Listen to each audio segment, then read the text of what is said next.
Hello friends, कैसे हैं आप सब। ये है वक्फ अमेंडमेंट बिल 2025। आप में से बहुत सारे बच्चे हैं, बहुत तरह की कंफ्यूजन दिमाग में पाल रखे हैं। हम वही चीज़ें पढ़ाते हैं जो आपके एग्जाम पॉइंट ऑफ व्यू से इंपॉर्टेंट है। देखो, ये बिल की बहुत चर्चा हो रही है क्योंकि इतिहास में बहुत कम ऐसे बिल हुए हैं जिस पे, ध्यान से सुनिएगा, जिस पे 2-2:30 बजे रात तक चर्चा और वोटिंग हुई है। सो ये ऐतिहासिक फैसला है। क्या ऐसी वजह थी कि ये बिल को लाया गया और ऐसी क्या वजह है कि अभी भी इस पे काफ़ी चर्चा हो रहा है। तो बच्चों के पॉइंट ऑफ व्यू से, जो लॉ वाले एंट्रेंस देने वाले हैं उनके लिए भी, और जो जनरल एप्टीट्यूड या जनरल नॉलेज की तैयारी करें उनको ये नॉलेज होना ही चाहिए। आगामी 2-3 साल एग्जाम में ये पूछा ही जाएगा। जैसे आपको एक एग्जांपल देता हूं, भारत, बड़ा एक बार वर्ड क्वाइन किया गया था कि भारत शब्द इंडिया का यूज किया जाए। ये वर्ड से कितने सारे क्वेश्चन आ चुके हैं, ये आपके लिए हिट लिस्टेड रहता है। तो ये एग्जामिनर के दिमाग में रहता है। Waqf amendment bill 2025 aims to update the Waqf act 1995। ये 1995 का एक्ट जो है, इसको फिक्स करने के लिए इस अमेंडमेंट को लाया गया है। इसमें हम आपको पहले, जो हिंदी वाले बच्चे हैं उनको हिंदी वाली चीजें हम दिखा देते हैं, उनको समझ में आ जाएगा। वक्फ बोर्ड क्या होता है इसको समझ लीजिए। ये वक्फ एक इस्लामिक प्रथा है जिसमें कोई भी व्यक्ति अपनी संपत्ति को दान कर सकता है धार्मिक या चैरिटेबल काम के लिए। मतलब कोई धार्मिक काम के लिए, जैसे मान लो वहां मस्जिद बनाना है, कोई व्यक्ति का कोई वारिस नहीं है तो वो दान कर सकता है। इसका मीनिंग यही निकल करके आता है, इस्लामिक व्यवस्था। लेकिन खतरनाक बात यह है कि दुनिया के बड़े बड़े इस्लामिक देश में, जॉर्डन, इंडोनेशिया, इन सब किसी देशों में ऐसी कोई प्रथा नहीं है। आईएसआईएस जहां था, जो कहता है कि हम कट्टर इस्लामिक प्रथा से अपने देश को चलाएंगे, वहां भी ऐसा कोई कॉन्सेप्ट नहीं है। इराक, सीरिया, कहीं भी वक्फ का कोई कॉन्सेप्ट नहीं है।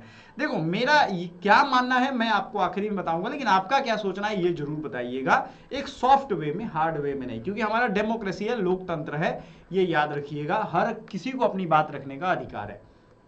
वक्फ एक इस्लामिक व्यवस्था जिसमें कोई व्यक्ति अपनी संपत्ति को दान कर देता है या संपत्ति फिर वक्फ बोर्ड के नियंत्रण में आ जाती है, उसका प्रबंधन सामाजिक कार्यों के लिए किया जाता है। इसमें भारत में इसका प्रबंधन होता है वक्फ बोर्ड 1995। एक्चुअली ये 1923 से एक एक्ट आया हुआ है और उसी से ये सिलसिला चला आ रहा है। आज का नहीं, अंग्रेज थे तभी से ये चला आ रहा है ना। इंग्लिश जो थे उनके वजह से। पुराने कानून में समस्या क्या थी, अब देखते हैं। वक्फ किसी भी संपत्ति को वक्फ घोषित कर सकता था। अच्छा, पुराने कानून में थोड़ी अजीब बात थी कि वे गांव का गांव ये लोग वक्फ की प्रॉपर्टी घोषित कर दे रहे हैं।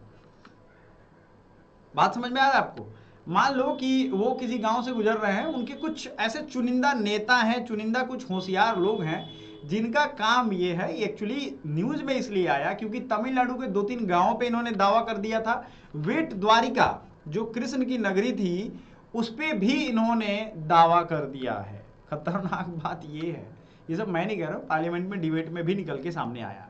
बहुत बड़े बड़े मंदिरों को, उनके मतलब किसी भी चीज को ये दावा कर सकते थे। इनका एक ये एजेंडा हो गया था। ठीक है, बिना मालिक को बताए ये दावा ठोक सकते हैं। मान लो आप घर में नहीं हो, आया इस पे वक्फ प्रॉपर्टी लिख करके बोर्ड लगा दिया, हो गया आप काम। आप आओगे तो अब आप अपील कहां करोगे? ऐसी स्थिति में आप क्या करोगे? पुलिस को फोन करोगे तो पुलिस आपको कहेगा भाई ये तो वक्फ प्रॉपर्टी है कानून के हिसाब से, तो आप इसी के पास जाओगे अपील करने। और ये मानेगा या नहीं मानेगा इसकी कोई वजह। अब मान लो उसने जब कब्जा कर ही लिया है तो वो मानेगा क्यों? उसके खिलाफ आप ना हाई कोर्ट जा सकते हो ना सुप्रीम कोर्ट जा सकते हो। यही बताएगा कि ये काम या कब्जा सही है या गलत है, तो वो कभी बताएगा कि ये कब्जा गलत है? ऐसे कर करके इंडिया में, आपको नहीं मालूम है, भारतीय रेलवे के बाद सबसे ज्यादा जमीनें वक्फ के बाद पास है। और इसे फायदा जानते हो किसको हो रहा है? जो बड़े लेवल के नेता हैं, बड़े बड़े लीडर्स हैं, उनके अपने पर्सनल लग्जरी और पर्सनल फायदे में इन जमीनों को बेचा जाता है। उनकी बेटियों को शादी में, दहेज में, कई बार ऐसे लीडर्स हुए हैं। ये सच्चाई है। और जो मुस्लिम गरीब है उसको कोई लेना देना नहीं है। उल्टे उसके अगर कोई वारिस ना हो तो सारा हड़प लिया जाएगा। बिना प्रॉपर वेरिफिकेशन के ये दावा कर देती थी। उल्टा मालिक को ही साबित करना पड़ता था कि जमीन उसका है। अब बताइए। अच्छा, इसमें यह भी नहीं है कि सिर्फ मुस्लिमों की जमीन को ये हड़प सकते थे। ना ना ना ना, ये भूल में मत रहिएगा। इसमें ऐसा कोई नहीं है। इसमें मतलब, और मैं तो कह रहा हूं कई मंदिरों पे इनका दावा है। अब आप सोचो ये कितनी खतरनाक बात है भाई। ऐसा किसी भी जगह पे, किसी भी कानून में नहीं है। इसमें हजारों मामले निजी जमीनों पर विवाद हो गए, खासकर राजस्थान, दिल्ली, महाराष्ट्र और बिहार जैसे राज्यों में। बस बोल देना है कि वक्फ की जमीन है। सेक्शन 3 में इसके बातों को समझो। अमेंडमेंट जो नया आया है इसमें क्या क्या? पहला, वक्फ घोषित करने से पहले ऑनर को नोटिस देना जरूरी होगा। अच्छा, ये कौन संपत्ति वक्फ है कि नहीं, अब ये डीएम को पावर हो गया है, वो डिसाइड करेगा। फाइनल अथॉरिटी उन्हीं के पास चला गया है। ये भी आप समझ गए होंगे, ये कोई मुश्किल चीज नहीं है। डीएम ही बताएगा कि अब डीएम तो भाई क्लियर देखेगा कागज किसके पास है, क्योंकि जमीन वाले मामलों में आखिरी प्रतिनिधि वही होता है ना, डिस्ट्रिक्ट मैजिस्ट्रेट। वो देखेंगे कि जमीन का कागज इसके नाम का है तो उनको उखाड़ फेंकेगा, कोई नोटिस का कोई वैल्यू नहीं होगा, मालिक को सुनवाई का अधिकार मिलेगा। पहले ये सब नहीं था, ये अपनी बात रख सकते हैं डीएम के पास, फिर कोर्ट में, फिर सिविल कोर्ट या हाई कोर्ट में। तीसरा, वक्फ बोर्ड को पुख्ता सबूत देने होंगे जिसमें मौखिक दावे नहीं चलेंगे। ये नहीं कि मुंह से बोल दिया ये हमारा प्रॉपर्टी है चलो निकलो यहाँ से, ये नहीं होगा।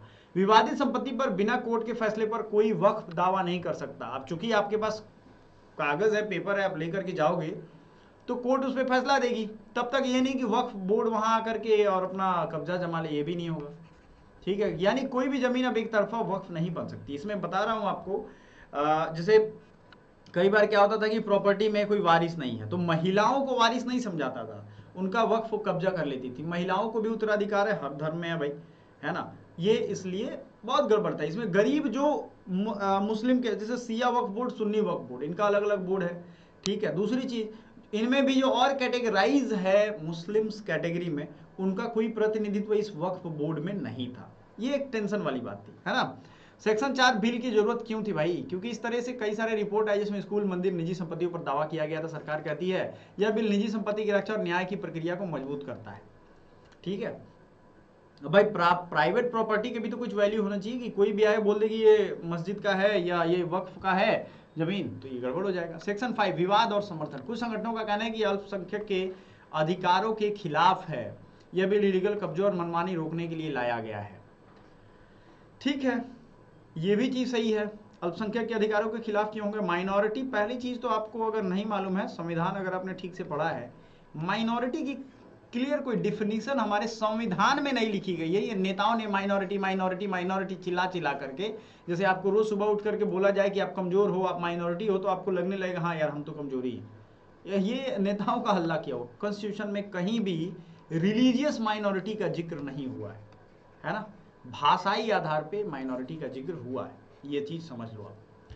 ठीक है, बिल का मकसद है ट्रांसपेरेंसी, फेयर हियरिंग, जो डेमोक्रेसी का पार्ट है, लोगों के जमीन के हक की रक्षा करना। ये नहीं कि कल को पार्लियामेंट में उठ के बोल देगा दिल्ली का वक्फ कि हमारा ये पूरा इलाका है, वक्फ का जमीन है। अब लोग तो आप समझ चुके हैं कि वक्फ अमेंडमेंट बिल 2025 का क्या है हिसाब किताब। 2023 से ये क्लासिक चल रहा था, विवाद चल रहा था। आप वीडियो को लाइक कर दीजिएगा, चैनल को सब्सक्राइब कर दीजिएगा। जो मुख्य बातें हैं अब आपको गवर्नमेंट के डॉक्यूमेंट से दिखाएंगे।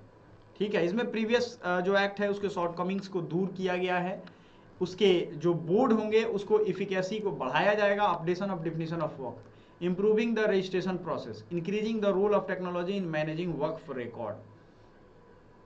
मुसलमान Waqf repeal bill 2025 seeks to remove outdated Mussalman Waqf act 1923 which is no longer effective for modern India। अब इसमें क्या क्या होगा भाई? यूनिफॉर्म रूल्स होगा वक्फ प्रॉपर्टी के लिए, समझ में आ गया। इंप्रूव ट्रांसपेरेंसी एंड अकाउंटेबिलिटी, जिम्मेदारी रहेगी, पारदर्शिता रहेगी। Eliminate confusion and legal contradiction, irrevocability of Waqf property, the principle once a Waqf always a Waqf, ये खत्म कर दिया जाएगा। मतलब क्या होता था इसमें, एक बार जो वक्फ प्रॉपर्टी बन गया वो हमेशा के लिए वक्फ में चला आता था, और इससे फायदा किसे होता था? जो लोग हड़पा हड़पी करते थे। ये कहावत है, वक्फ once a Waqf always a Waqf, ये अब नहीं रहेगा। वेट द्वारिका को इन्होंने कह दिया था कि भाई ये हमारा है। वेट द्वारिका बताओ कृष्ण से पहले आ गए क्या हमारे भाई? ये सब चीजें तो कृष्ण से पहले नहीं थी। भगवान श्री कृष्ण, अगर ऐतिहासिक साक्ष्य देखोगे तो 4000 से 5000 साल पहले उन्होंने भागवत गीता का प्रवचन दिया था। भागवत गीता, श्रीमद् भागवतम की मैं बात कर रहा हूँ, है ना। सारे धर्मों का सार वही है। इस्लाम पढ़ो, क्रिश्चियनिटी पढ़ो, सब में वही है जो भगवान श्री कृष्ण ने लिखा है। सब लोग कहते हैं कि एक दिन कयामत का दिन आएगा, एक दिन लास्ट डे ऑफ जस्टिस आएगा, इस दिन ये आएगा। सभी कहते हैं कि एक दिन हिसाब होगा सबका, सब धर्म में यही है। फिर इतनी मारामारी क्यों है? ये कलर के पीछे पड़े हो, कोई भगवा कोई हरा, क्या है कलर? जिस कलर का आपको देखो, आपको बताता हूँ, एक चॉकलेट है, चॉकलेट का कलर अलग अलग है। धर्मों के बारे में मैं कहता हूँ, अंदर सब मटीरियल एक ही है, चॉकलेट ही है अंदर। समझ में आ रहा है? यही चीज है धर्म। धर्म का नशा लोग फैला देते हैं। Eliminate confusion and legal contradiction, court का भी काफी टाइम बचेगा। And legal dispute and poor management, Waqf act 1995 and its 2023 amendment have not been effective, some problems, illegal occupation of waqf land, mismanagement, ownership dispute. अच्छा, इनमें जो वक्फ को देखने वाले लोग हैं, मतलब उनकी देख रेख करने वाले, वो भी कम करप्ट नहीं है। Large scale litigation cases and complaint to the ministry, no judicial oversight. अच्छा, किसी भी कोर्ट को कोई पावर नहीं है इसमें। वर्क tribunal can not be challenge in higher court. The reduces transparency and accountability in work management, incomplete survey of work property। Work property की कोई कंप्लीट सर्वे नहीं अवेलेबल है।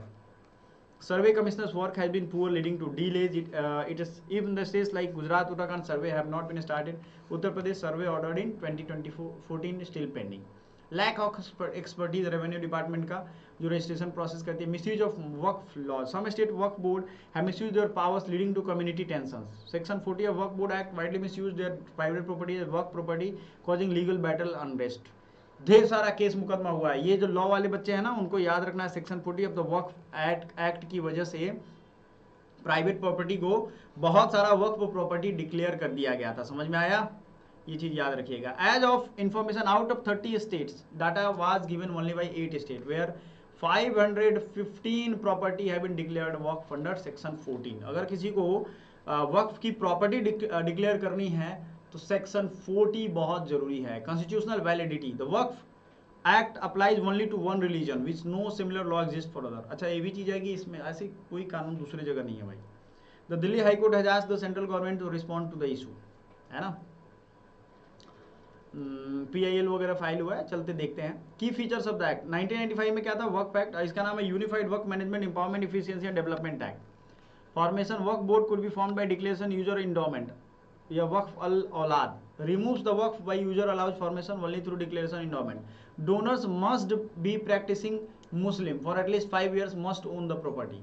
5 साल आप उस प्रॉपर्टी के मालिक होगे अभी वाले कानून के अकॉर्डिंग, और आप मुस्लिम होगे तभी आप डोनेट कर सकते हो। वक्फ वाला can not deny inheritance right to female. अब मान लो आपको कोई औलाद नहीं है तो आप क्या करोगे? ऐसा नहीं है कि गर्ल्स को छोड़ दोगे, ठीक है, उसको उनको उनका हक देना है, और उसके बावजूद अगर जमीन नहीं वो लेते हैं तब आप वक्फ का सोचोगे। No clear provision, government property as Waqf. अच्छा, high court, Allahabad high court को इन्होंने एक बार वक्फ प्रॉपर्टी घोषित कर दिया था। समझ में आ रहा है? जहाँ वकील जज बैठते हैं उन सबको, तो इलाहाबाद हाई कोर्ट ने इनको सजा सुना दिया कि अपनी मस्जिद को भी यहाँ से हटाओ और ये सब नाटक बंद करो, तब जाके दिमाग थोड़ा ठंडा हुआ। ये हो चुका है भाई। Any government property identified as waqf will cease to be waqf, will be resolved by collector who will submit a report to the state government। Collector इस डिस्प्यूट को सुलझाएगा, और वक्फ जो है अब कह रही है कोई प्रॉपर्टी को, तो वो नहीं बात माना जाएगा। दूसरी चीज ये है कि ये थोड़ी अजीब बात है कि भाई आपको आर्टिकल 26 में रिलीजियस मतलब अफेयर्स मैनेज करने के पावर दिए गए हैं। इस तरीके से थोड़ी ना मैनेज होता है यार। हर धर्म में जो ये धर्म के ठेकेदार है ना, वो करप्शन तो करते हैं। हिंदुओं में भी है, मुस्लिमों में भी है, हर जगह ये लोग ऐसे रहते हैं। मैं बता रहा हूँ, हर धर्म में, मैं खुद हिंदू हूँ, मैं ये चीज कह रहा हूँ, क्लियर कह रहा हूँ कि हर धर्म में ये नौटंकी है इस तरीके का। लेकिन ये थोड़ा ज्यादा मन बढ़ा हुआ है ना। हर चीज में बुराई है यार, गवर्नमेंट में करप्शन है, हर चीज में करप्शन है, लेकिन ये थोड़ा अति हो गया। और कहावत है, अति सर्वत्र वर्जयेत, अति सभी जगह वर्जित है, याद रखिएगा। All places it will prohibited, sorry, no clear provision, any government identified as waqf will cease to be waqf। अब इसमें ये तो हो गया, कलेक्टर डिसाइड करेगा। द वर्क board previously had the power to inquire and determine waqf property. ये government की डॉक्यूमेंट है, प्रोविजन रिमूव कर दिया गया। वक्फ बोर्ड ही इंक्वायरी करती थी, ये सब खत्म कर दिया गया। Survey commissioner, additional commissioner to conduct Waqf survey, empower collector to conduct survey and manage pending survey to conduct as per state revenue laws, ठीक है। Constituted the central Waqf council to advise central and state government Waqf board. All members of central Waqf board council to be Muslim including at least 2 members। अब इसमें जो है अभी वाले में 2 members must be non Muslim, MPs, former जज, eminent personal appointed council as per the act need not be Muslims. MP हो सकता है, फॉर्मर जज हो सकता है, फॉलोइंग मेंबर, क्योंकि देखो जूरिस्ट रहेंगे, जज रहेंगे, तभी तो वो न्याय सही से कर पाएंगे ना। Representative of Muslim organisation, scholar in Islamic law, chairperson of Waqf board, Muslim members, 2 members must be women. अच्छा, वीमेन भी इसमें होनी चाहिए। अच्छा, मुस्लिम में पुरुष लोग हैं ना, महिलाओं को अधिकार देना नहीं चाहते हैं। और आपको एक चीज और मैं बताता हूँ, ये तो अब कानून बन गया, इसको तो कोई इसके ऊपर है नहीं, तो अब इसमें महिलाएं तो हैं यहाँ पे, याद रखिएगा। ये महिलाएं जो हैं, अब इसमें अगर रखना होगा तो ये भी बड़े बड़े लोगों की घर की महिलाएं रहेंगी। छोटों को ये लोग मौका देना नहीं चाहते। महिलाओं को देना भी पड़ा तो सोचेंगे चलो भाई हम अपनी वाइफ को, हम अपने घर के लोगों को, बेटी बहू को बना देते हैं। ये हमेशा से चलता रहा है सिस्टम को तोड़ मड़ोड़ करके, ये मैं आपको आज ही कह दे रहा हूँ, क्योंकि ये तो है, कानून तो बन गया है। अब बोर्ड्स में कौन कौन से लोग होंगे? बोर्ड में government to nominate 1 person from each background to the board, they need to Muslim, it adds the board 2 non-Muslim members, at least 1 member is from Shia Sunni backward classes of Muslims, 1 member each from Bohra and Aga Khani community और 2 Muslim members must be women। आगा खानी और बोहरा इन सब से मुस्लिम board में, वक्फ board में बैठा जाएगा। Tribunal, अब इसमें ट्राइब्यूनल था अलग अलग जगहों का, है ना, ये दौड़ते रहते थे आप पहले कि भाई मेरा प्रॉपर्टी को वक्फ बोल दिया। The amendment removes the Muslim law expert and instead includes a current और फॉर्मर डिस्ट्रिक्ट जज या चेयरमैन, करंट और former joint secretary to the state government, इनको ट्राइब्यूनल का कंपोजिशन दे दिया गया।